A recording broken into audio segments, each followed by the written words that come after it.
Hey guys, ಎಲ್ಲರೂ ಹೇಗಿದ್ದೀರಾ? ಎಲ್ಲರೂ ಚೆನ್ನಾಗಿದ್ದೀರಾ ಅಂತ ಅಂದ್ಕೊಳ್ತೀನಿ. ಎಲ್ಲರಿಗೂ ಶಮ್ಮ ಬ್ಲಾಗ್ ಕನ್ನಡ ಯೂಟ್ಯೂಬ್ ಚಾನಲ್ಗೆ ಸ್ವಾಗತ.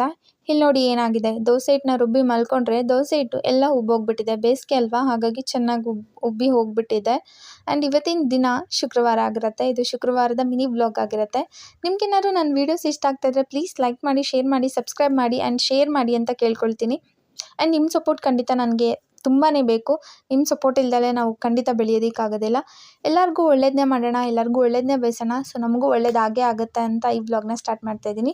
ಸೊ ಎಲ್ಲ ಕೆಲಸ ಮುಗಿಸಿ ನಂತರ ರಂಗೋಲಿನೂ ಹಾಕಿ ಇಲ್ಲಿ ದೇವ್ರ ಪೂಜೆ ಮಾಡ್ಕೊಳ್ಳಿಕ್ಕೆ ಬಂದೆ. ದೇವ್ರ ಪೂಜೆ ಮುಗಿಸಿದ ನಂತರ ತಿಂಡಿ ಬೇಗ ಮಾಡ್ಕೊಂಬಿಡೋಣ ಅಂತ ಹೇಳಿ ಇಲ್ಲಿ ದೋಸೆ ಹಿಟ್ಟು ಆಲ್ರೆಡಿ ರುಬ್ಬಿದೆ ಅಲ್ವಾ, ಎಲ್ಲ ಚೆಲ್ಲೋಗಿತ್ತು. ಅದನ್ನೆಲ್ಲ ಕ್ಲೀನ್ ಮಾಡಿಕೊಂಡು ಮತ್ತು ಇನ್ನೊಂದು ಪಾತ್ರೆಗೆ ಹಾಕ್ಕೊಂಡು ಇಲ್ಲಿ ಸಿಂಪಲ್ಲಾಗಿ ಚಟ್ನಿ ಮತ್ತು ಪಲ್ಯ ಮಾಡ್ಕೊಳ್ತಾ ಇದ್ದೀನಿ.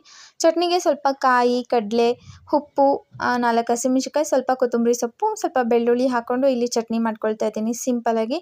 ನಂತರ ಪಲ್ಯ ಮಾಡ್ಕೋಬೇಕಾಗುತ್ತೆ. ಆ್ಯಂಡ್ ಲಾಸ್ಟಲ್ಲಿ ಸ್ವಲ್ಪ ಸಕ್ಕರೆ ಹಾಕ್ಕೊಳ್ಳಿ, ಚೆನ್ನಾಗಿರುತ್ತೆ ಚಟ್ನಿ ಟೇಸ್ಟ್. ಆ್ಯಂಡ್ ಕಡಲೆ ಬೀಜದ ಚಟ್ನಿ ಬೇಕಿದ್ರೆ ಅದನ್ನು ಕೂಡ ಮಾಡ್ಕೋಬೋದು. ನಾನಿಲ್ಲಿ ಜಸ್ಟ್ ಕಡಲೆ ಚಟ್ನಿ ಮಾಡ್ಕೊಳ್ತಾ ಇದ್ದೀನಿ. ನಂತರ ಪಲ್ಯಕ್ಕೆ ಆಲ್ರೆಡಿ ಎಲ್ಲ ಹೆಚ್ಚಿಟ್ಕೊಂಡು ರೆಡಿ ಮಾಡ್ಕೊಂಡಿದ್ದೆ. ಆ್ಯಂಡ್ ಕೆಲಸ ಬೇರೆ ಸ್ಟಾರ್ಟ್ ಮಾಡಬೇಕಾಗಿತ್ತು. ದೋಸೆ ಹಿಟ್ಟು ಕೂಡ ರೆಡಿ ಆಯಿತು.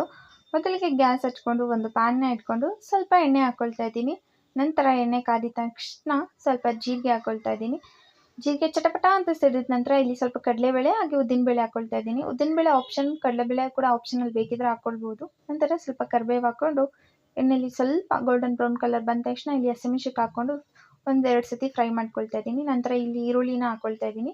ಈರುಳ್ಳಿ ಹಾಕ್ಕೊಂಡಿದ ನಂತರ ಈರುಳ್ಳಿ ಗೋಲ್ಡನ್ ಬ್ರೌನ್ ಕಲರ್ ಬರೋವರೆಗೂ ಫ್ರೈ ಮಾಡಬೇಕಾಗತ್ತೆ. ನಂತರ ಟೊಮೊಟೊನ ಹಾಕ್ಕೊಳ್ತಾ ಇದ್ದೀನಿ. ಟೊಮೊಟೊ ಮೆತ್ತಗೆ ಬೆಂದಿದ ನಂತರ ಉಪ್ಪು ಹಾಕ್ಕೊಂಡು ಸ್ವಲ್ಪ ಅರಶಿನದ ಪುಡಿ ಹಾಕ್ಕೊಳ್ತಾ ಇದ್ದೀನಿ. ಇಲ್ಲಿ ನೆಕ್ಸ್ಟು ನಾನು ಆಲ್ರೆಡಿ ಬೇಯಿಸಿಟ್ಕೊಂಡಿದ್ದಂಥ ಆಲೂಗೆಡ್ಡೆನ ನಾನು ರೆಡಿ ಮಾಡಿ ಇಟ್ಕೊಂಡಿದ್ದೆ. ಸೊ ಆ ಆಲೂಗೆಡ್ಡೆ ಹಾಕ್ಕೊಂಡು ಲಾಸ್ಟಲ್ಲಿ ಸ್ವಲ್ಪ ಕಾಯಿ ಹಾಕಿ 1-2 ಸತಿ ತಿರುಗಿಸಿದ್ರೆ ಇಲ್ಲಿ ಆಲೂಗೆಡ್ಡೆ ಪಲ್ಯ ಕೂಡ ರೆಡಿ ಆಯಿತು. ಆ್ಯಂಡ್ ಇಲ್ಲಿ ಲಾಸ್ಟ್ ಫೈನಲ್ ಆಗಿ ದೋಸೆ ಮಾಡ್ಕೋಬೇಕಲ್ವಾ, ಸೊ ಇಲ್ಲಿ ಒಂದು ಬೌಲ್ಗೆ ಸರ್ವ್ ಮಾಡ್ಕೊತಾ ಇದ್ದೀನಿ, ಯಾಕೆಂದರೆ ಅದರಲ್ಲೇ ಬಿಡೋದು ಬೇಡ ಅಂತ.